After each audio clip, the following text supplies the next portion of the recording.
میں قبل اس سے پہلے لفی البتہ میں ضلال گمراہی میں مبین واضح کیا وہ اور لما جب اصابت پہنچتی تمہیں مصیبت قد تحقیق اسب تم پہنچا چکے ہو مثلیہا اس سے دگنی اصابتکم اور اسبتم کا روٹ ورڈ ہے صاد واو با قل تم نے کہا تم نے کہا انا کہاں سے آئی ہاذا یہ قل کہہ دیجئے ہوا وہ من سے عندی پاس انفسکم تمہاری نفسوں سے تمہاری ہی طرف سے ہے ان بے شک ان اللہ علی پر کلی ہر شیء چیز پر قدیر مسلسل قدرت رکھنے والا ہے وما اور جو اصابکم پہنچی تمہیں یوم التقا جس دن ملی ملاقات سے آمنے سامنے ہوئی تقل جمعانی دو فوجیں فبإذنی پس حکم سے فبإذن اللہ اللہ کے وَلِيَعْلَمَ اور تاکہ جان لے یعلم المؤمنین ایمان والوں کو وَلِيَعْلَمَ اور تاکہ معلوم کر لے یعلم الذین ان لوگوں کو نافقوا جو منافق تھے نون فا قاف اس کا روٹ ورڈ وقیلا اور کہا گیا لہم ان سب سے تعالو عین لام واو اس کا روٹ ورڈ ہے آؤ قاتلو لڑو فی میں سبیل اللہ اللہ کی راہ میں ادفعوا یا دفاع کرو قالو بولے لو اگر نعلم ہم کو معلوم ہوتا قتالا لڑائی کا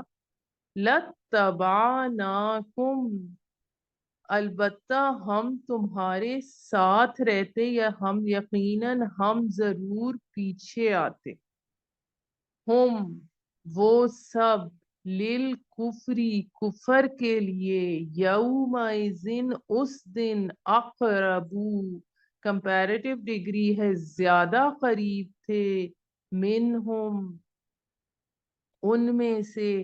للایمانی ایمان کی نسبت یقولون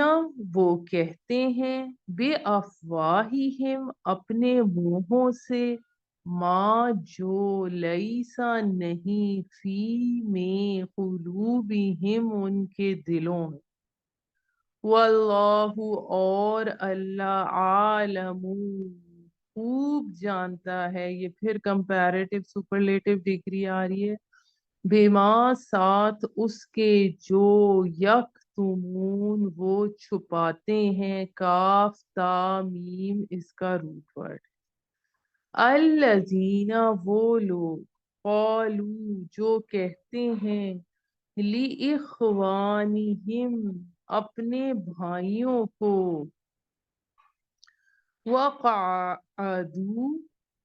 قاف عین دال اس کا روٹ ورڈ ہے اور وہ خود بیٹھ گئے ہیں لو اگر اطاعونا وہ ہماری بات مانتے ما قتلوا نہ مارے جاتے قل کہہ دیجئے فدرؤ پس دور کرو دال را الف اس کا روٹ ورڈ ہے یا ہٹا دو